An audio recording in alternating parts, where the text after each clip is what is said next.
What up, everybody? This is your boy Dedrian Colon from House of Rasslin, and this is my review for the September 3rd pay-per-view AEW's All Out. Like, share, comment, subscribe, hit the notification so that way you're notified when the House of Rasslin drops its latest content. And follow me, Dedrian180, on TikTok, Twitter, and Instagram. I don't know where to start with this AEW All Out pay-per-view. For one, I thought it was decent pay-per-view in spite of the 15 matches that it had. Hopefully they shortened the matches and everything. But as I was attempting to record this review, I came across what was transpiring on the AEW's media call with CM Punk, and you gotta watch it to believe it. That's all I'm gonna say. I'm probably gonna do another video on it. A lot of blurred lines in AEW, man. There is a lot of blurred lines. A lot of people are in their feelings. It's unprofessional. Is it a work?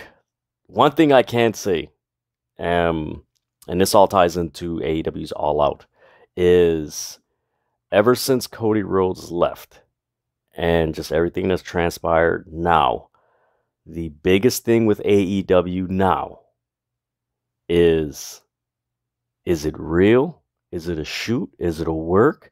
Do they really have beef? Is there really animosity? Is there drama? Like, is there this? Is there this? And I don't think people are giving AEW enough, if you could give them credit, give them credit of really blurring the lines. And I've tweeted this out before I've gone on to record this review.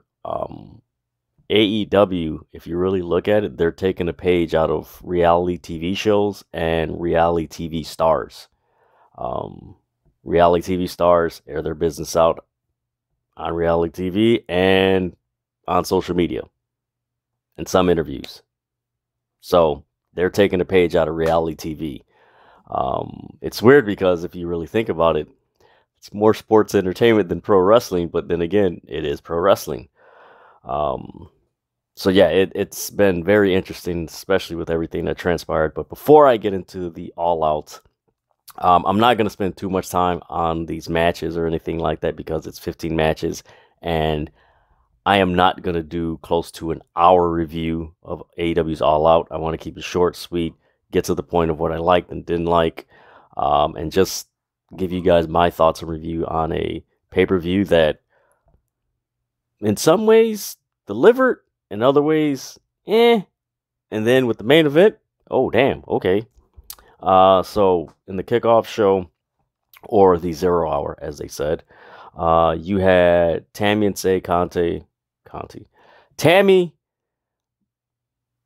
Guevara and Sammy Guevara. They defeated Ruby Soho and Ortiz. It was unfortunate that during the match, Ruby Soho suffered a broken nose, which was reported later on. Then we had Hook defeat Angelo Parker. We had Kip Sabian lose to Pac, which was a pretty decent match. I really enjoyed that match. That was solid. Then we had Eddie Kingston and Ishii. Eddie Kingston defeated Tomohiro Ishii, which was a banger of a match considering it was on the 0 hour. Like, that was a great match to transition to the pay-per-view. Do wish this pay-per-view was a little bit shorter, what have you, but it is what it is. So in the first match, which was the casino ladder match, the Joker won the chip. And I'll get into that a little bit later because the way that transpired was very unique, interesting, intriguing, brought on a lot of curiosity and a lot of questions, good questions. And the general consensus was, who is it And where is this going with all those guys that helped the Joker win? I'll get into that later. Then you had Kenny Omega and the Young Bucks defeat Alex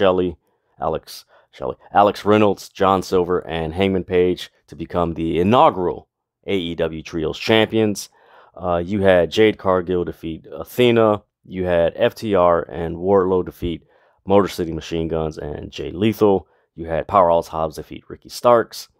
You had Swerve Strickland and Keith Lee defeat the Acclaim, which you could argue was match of the night because it over-delivered. Like, it exceeded everyone's expectations, which is a good thing, especially for a young up-and-coming tag team like the Acclaimed.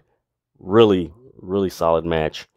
We had Toni Storm defeat Britt Baker, Hikaru Shida, and Jamie Hayter to become the AEW Women's Interim World Champion. We had Jungle Boy get annihilated by Luchasaurus, and Christian Cage just pin him in, you could say, a squash match. Then we had Chris Jericho defeat Brian Danielson.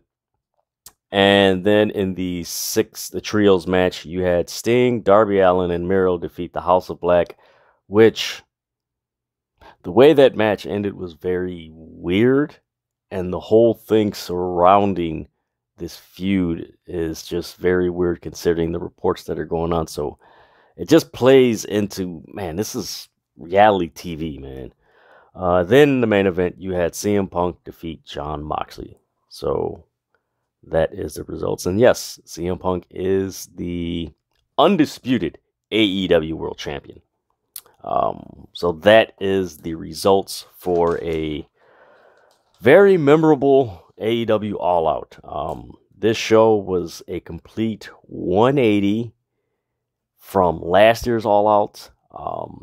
And it's not a bad thing. It's just a complete different beast of its own, monster of its own, man. This was a wild, wild show. Starting off the casino ladder match. So you had Phoenix and Yuta. They started off. Then you had Andrade come in.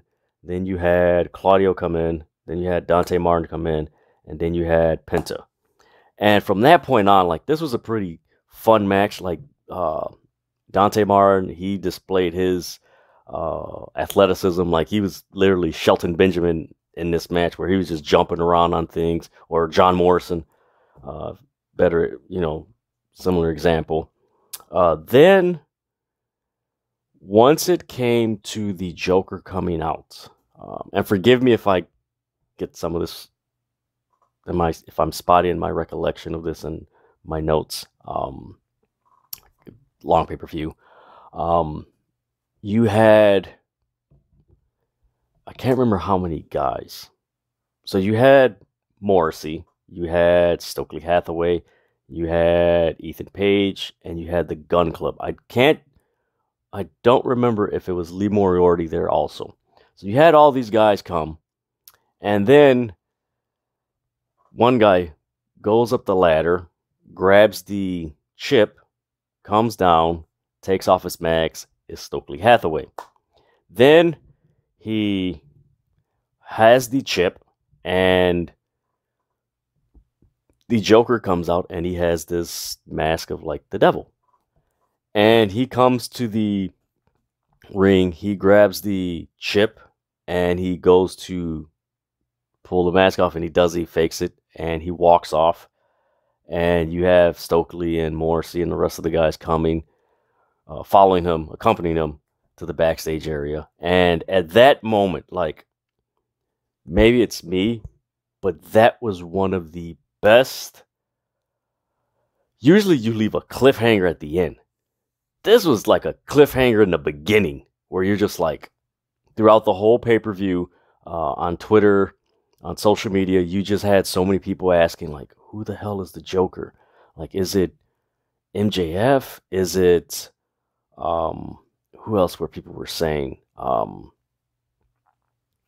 my God, who else? I forgot who else they were saying. There was a few other people that they were saying, but man, is that MJF? Like, is it really him?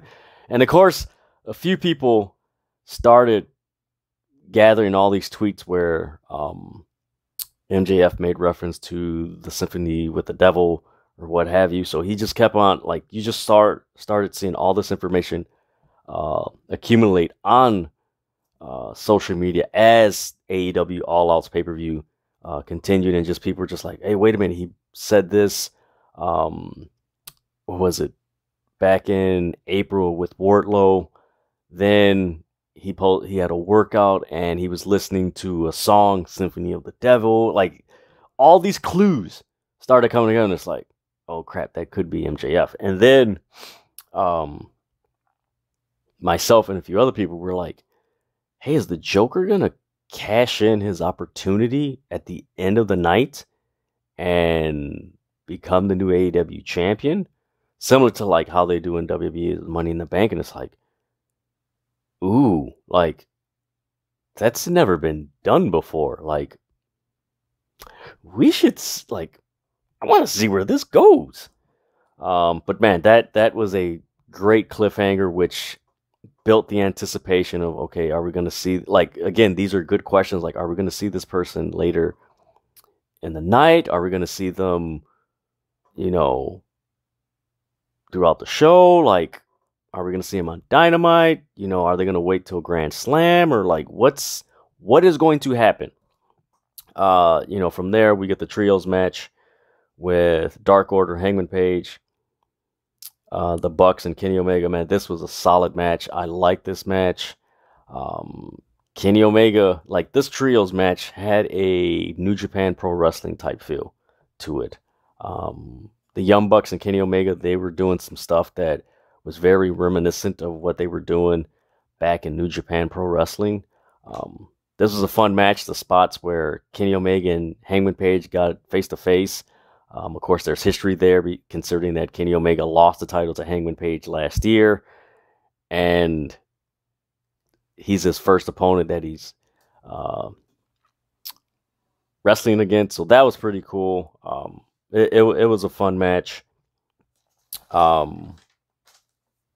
The interesting part of this match was the ending, where Hangman Page attempted to do the buckshot on Kenny Omega, and he missed and hit John Silver, which resulted in Kenny Omega, I believe the Young Bucks did being the Elite, hit him, Mega pins, 1, 2, 3, they become the champs. So you have that whole storyline with Hangman Page, the Young Bucks, Kenny Omega, and John Silver accidentally getting hit by CM Punk. Where that's going to go, pretty interesting. Then we had the Jade Cargill Athena match. Jade Cargill, cool thing about this match was she came out like She-Hulk, which I liked it because it played up to what everybody's talking about. What's a popular TV show right now? She-Hulk. Everybody's watching, everybody's talking about it. Great thing. The match was, for me, it was kind of underwhelming because it didn't feel like Athena came close to defeating Jade Cargill. It was like she had her moments, and then it was just Jade Cargill just overwhelmed Athena, and she won. After this match, I tweeted that they should just have Jade Cargill go after the AEW Women's title. Like, she needs to be a double champ because she is the most dominant women's wrestler in AEW. She is the most over women's wrestler in AEW. The crowd loves her. She has a presence. She give her the titles, you know, and right now, realistically, you look at AEW's roster, they do not have someone that is legitimately someone you think of that would defeat Jade Cargill. So, might as well give her both titles and just build up these opponents that eventually will face Jade Cargill, and build up all these feuds where people are fighting to, like, hey, I want to be the first person to defeat Jade Cargill, which is actually a pretty good way to build up your women's division because they have a common goal. They can't get any titles unless they beat this person. So they have to beat each other to get a shot. Almost like Mike Tyson Punch-Out, which is ironic because I came across that video today. Motor City Machine Guns, Jay Lethal, FTR, Wardlow. This match, the best thing about this match was the ending. Of course, Wardlow and FTR, they won. Powerbomb. Dax Harwood, they start getting into it, and Sanjay Dutt tries to escape. Samoa Joe returns, which is great. Samoa Joe came back. He runs into the ring, and somehow Samoa Joe got cut. I don't know how he got cut. So Sanjay Dutt, he runs into the ring. They beat him up. And then Dax Harwood's daughter comes out, breaks the pencil, and they just keep beating him up. That was really cool. Great moment for Dax Harwood to share with his daughter and everything. That I enjoyed that. They have the T-shirt. I can't remember what it's a fight like an 8-year-old or something like that, but really cool moment. Crowd ate it up, loved it. Everyone loved it. Great moment. That was cool, but the match itself, I don't know, man. I think hopefully tonight was a way to end certain feuds and go into something different because it's desperately needed to go into something different because a lot of feuds tonight have been very bland for the past month. Like, not very engaging. It's like, okay, it's cool. I'll watch the match. It's all right. But as far as, man, I have to see this, hasn't been that so much. And hopefully there's more for FTR and Wardlow to sink their teeth into going forward. Starks and Hobbs, this was pretty much a freaking squash match. Like, Hobbs, he took some offense from Ricky Starks, but eventually Starks tried to do a spear, and Powerhouse Hobbs has the most nastiest spine buster in all of pro wrestling. Hit it. 1, 2, 3. That was it. I know a few people are like, oh, it should have been longer. It should have been this.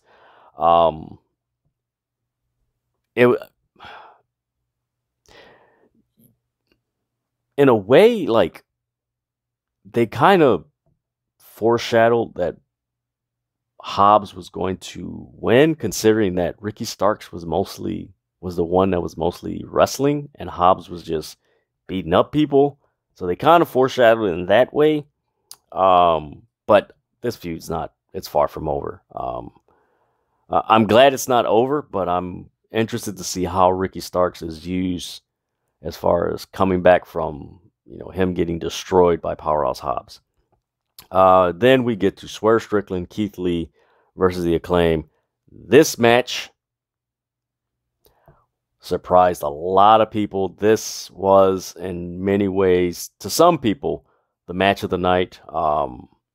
This match over-delivered. I think this was probably the second longest match on All Out. The main event was probably the longest, but I do believe Swerve Strickland and Keith Lee versus the Acclaim was the longest match of the night. Anthony Bowens, at some point, he injured his knee. They were working it. There was a lot of near finishes. Some great near pinfalls. Keith Lee and Swerve Strickland, they did so well they missed maneuvers. Like, both of them actually missed maneuvers on the Acclaim and hit, their tag partner. And when that happened, everyone's just like, oh, crap, the Acclaim's going to win. Didn't happen. Billy Gunn man, this was a fun match. I recommend you guys go back and watch this match. They had the loudest reaction.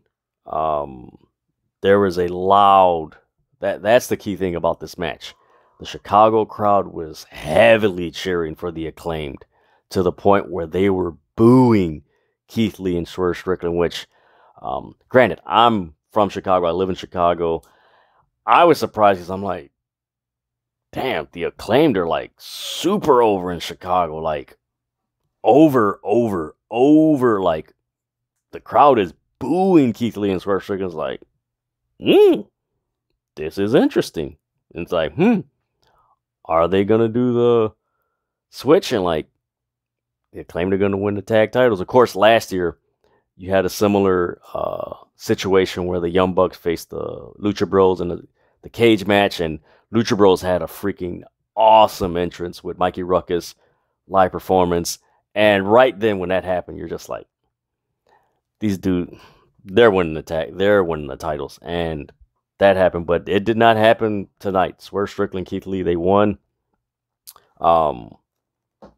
Yeah, this was a great match. Swerve Strickland did some stuff in this match that we have not seen Swerve Strickland do since probably the Indies, where he was quick like a cat, and it was entertaining. Keith Lee, the spots where he sold, where he missed some maneuvers, and the Acclaim got the double team and got the upper hand. Like, he did a really good job of selling in certain spots. There did feel a certain point in this match, me personally, that the match went on a little bit too longer. Like, they kind of did too much. Like, they added an extra 5 minutes, which honestly, if you take away 5 minutes from the match, is pretty solid. But other than that, man, this match over-delivered. Main thing is the crowd loved it. They were eating it up. They were, man, the Acclaimed are over. And by that, I mean, they went to another level. Like, they were popular, but they were just like, okay, kind of like your lower mid card. All right, cool, they're here. But after this match, man, they are solid, man. Fans are behind them. We'll see what happens, where this goes. Watching the media scrum for a little bit before I started recording, Keith Lee and Swerve Strickland.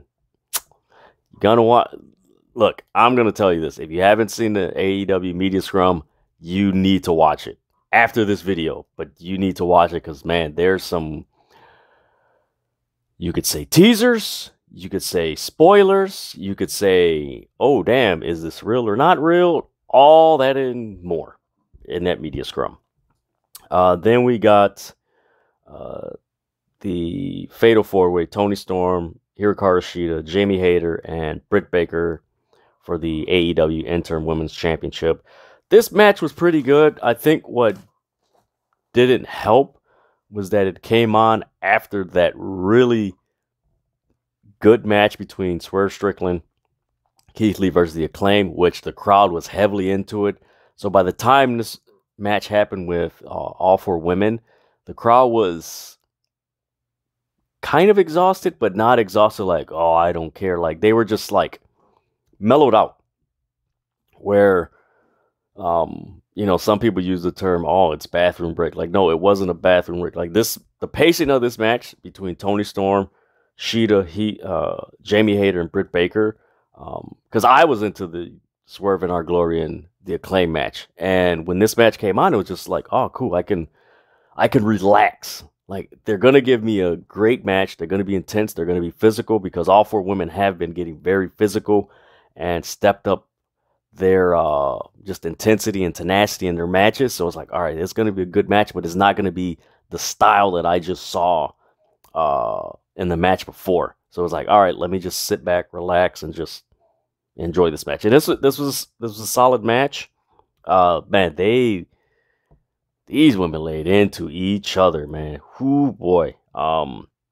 There was a point where Shida, she received the curb stomp from Britt Baker. The doctors checked on her. They took her to the back. She came back with 2 kendo sticks, which was like, came back, started whipping people, man. Then there was a point where Britt Baker stopped Jamie Hayter from getting the pinfall. So that's another story that we have. Lately, man, I could say ever since the Punk CM Punk promo, or the Punk CM Punk promo, the Punk Moxley promo, and then after when they had the match, ever since then, AEW has low-key has been building some very intricate storylines. That's some, good stories, but then others where it's like, is this real? Is this not real? And this is really interesting. The Britt Baker, Jamie Hayter dynamic.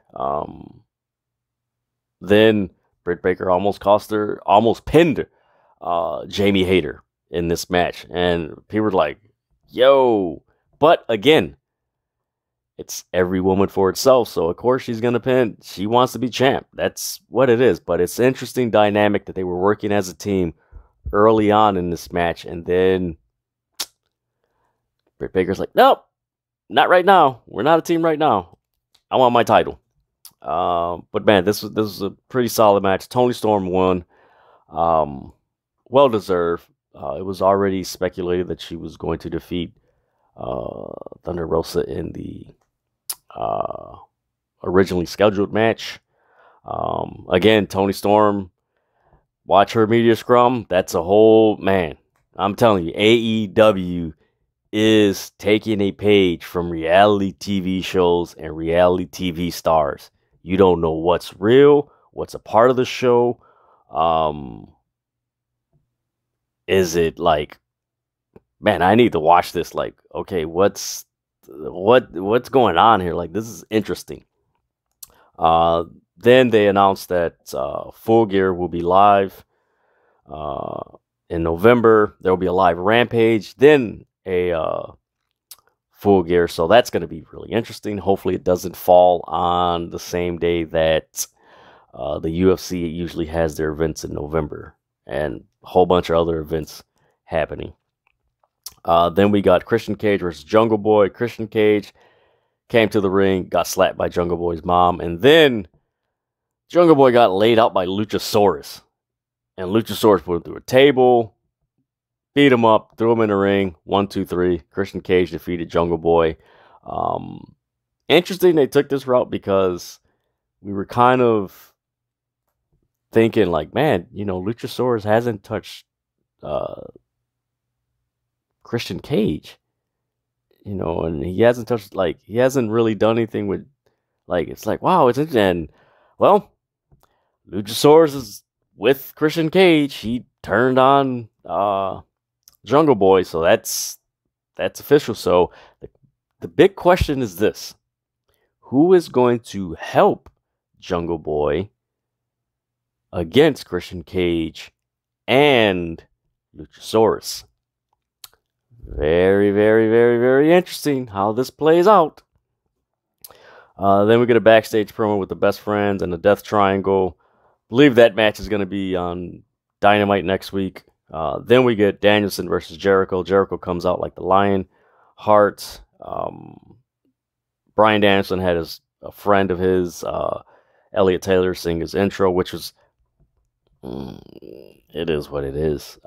Me personally, they really didn't have to do it. It kind of felt overkill, and it just, but Danielson wanted it, and hey, more power to him. Then we had,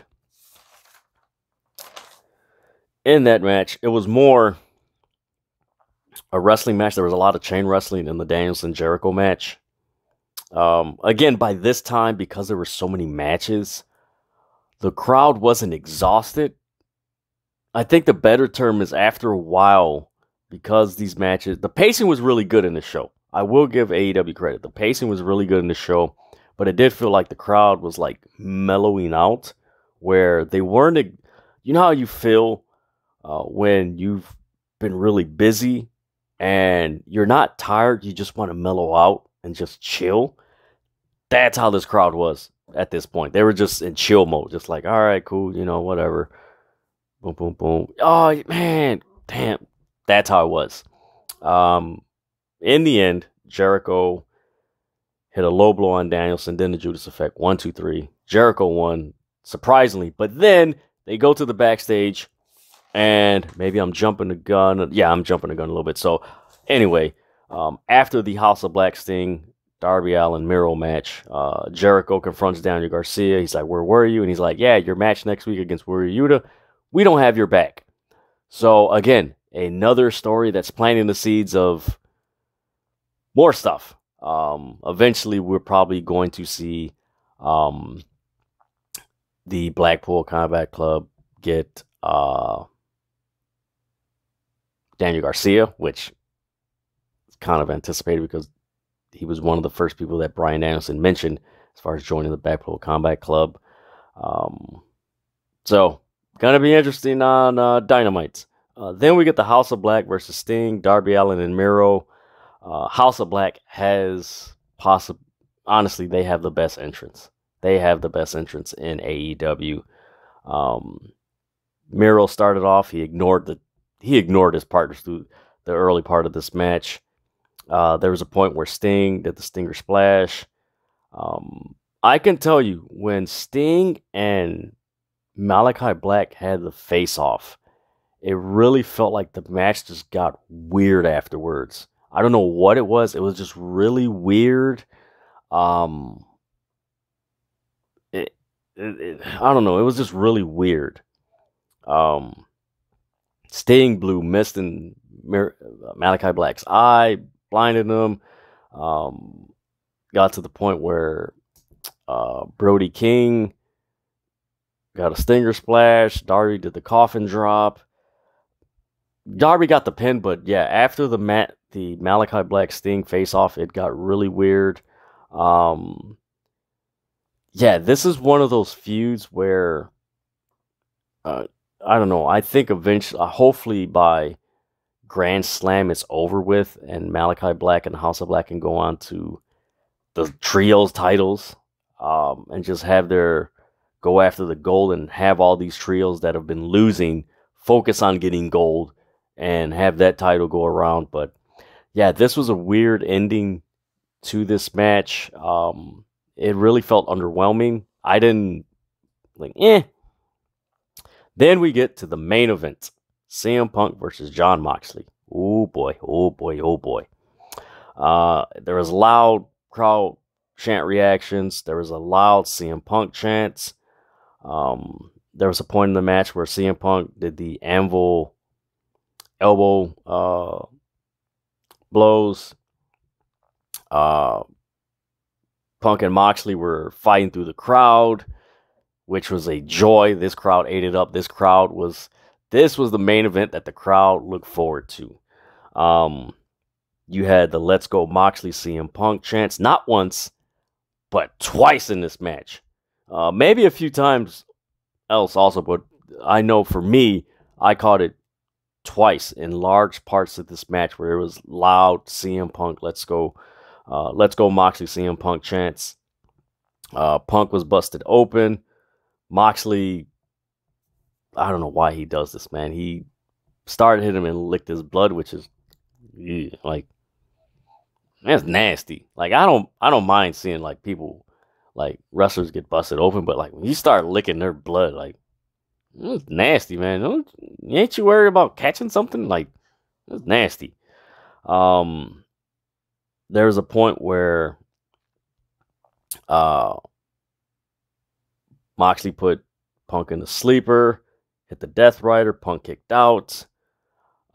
Then there was a point where CM Punk hit the GTS and he fell to his knees, and then Moxley landed on top of him, but Punk was too tired to like pin him, and he's waited for a while, then he picked him up, hit the GTS, then pinned him 1, 2, 3. CM Punk is the world champion. Crowd is going wild. Then the lights go black. And it's like, oh, okay. As the lights go black, you hear this conversation between Tony Khan and someone else on the line. He mentions, I'll give you what you want, but I'm not extending your contract or what like all this stuff. You're just like, yo.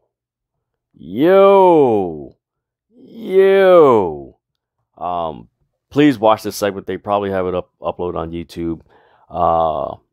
So lights come back on, and you have the Joker come out, who had the devil's mask and everything.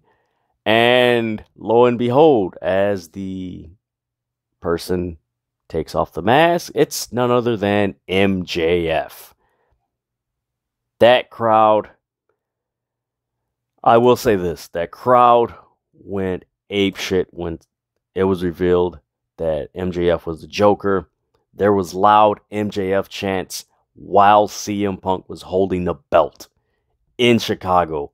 Keep that in mind. Go back and watch that. That is something, when you look at this storyline, you're like, man, where's this going to go? This is the key thing. A little storytelling that they're telling people, and nobody on social media, everyone's focused on the media scrum, which this ties into it. But this is the little thing. CM Punk got out-cheered in his hometown by MJF. Keep that in mind. CM Punk got out-cheered by MJF. That crowd was cheering more for MJF than CM Punk after CM Punk defeated Jon Moxley for the AEW World title. MJF was, doing the reference of the belt. Very interesting. Then in the media scrum, everything that Punk was mentioning and everything, and just his tone, how he was talking. Tonight, we could have possibly seen the most unorthodox and the most creative way to pull off a double turn. I mentioned before when Mox and Punk had their face off and they were battling each other. It was like, oh, wait a minute, this is like somewhat a slight double turn of when Bret Hart and Austin turned. We could have seen like Punk and MJF, like this has a Austin Bret Hart type feel, where are we witnessing MJF becoming the anti-hero that we want to cheer for? And are we seeing Punk become the veteran villain that feels I'm the best one here and these people can't touch me? Like, are we seeing that? Very interesting. The way this show ended, loved it. There's an old saying, people don't remember how you start, they remember how you end a show. And this has people talking. The media scrum definitely has people talking. People just want to know, where is this going to go? They're more than likely we're getting this at Grand Slam, CM Punk and MJF at Grand Slam, which I would not be surprised if MJF becomes the new AEW World Champion going into 2023. That's going to be interesting. But man, this show, a lot of storylines. Like I said, MJF, CM Punk. MJF is the Joker, which some of us really did anticipate, like, this could be interesting.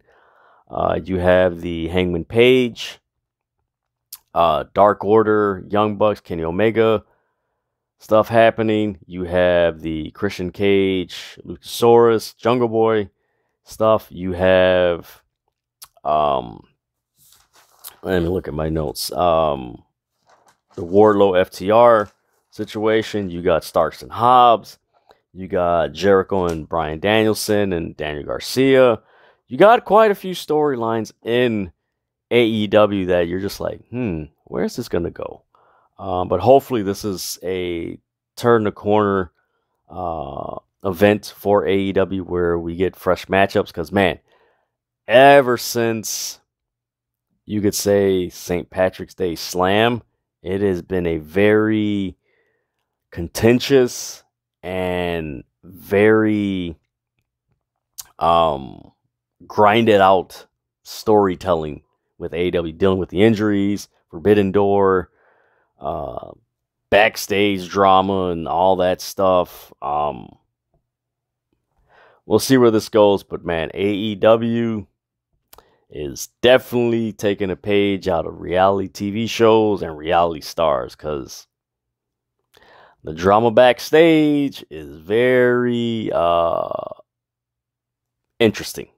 And it's getting a lot of people talking and a lot of people, what's going to happen? What's this? What's that? But it is what it is. But this is my review for AEW's All Out on September 3rd. Like, share, comment, subscribe, hit the notifications so that way you are notified when House of Wrestling drops its latest content. Also, follow me, Dedrian180, on TikTok, Twitter, and Instagram. And with that, we still got more pro wrestling coming this week. I think we got a week. Yeah, we got a week full of pro wrestling. I don't know if there's something on Saturday or Sunday, but I'll check my schedule. But with that, man, enjoy all the wrestling.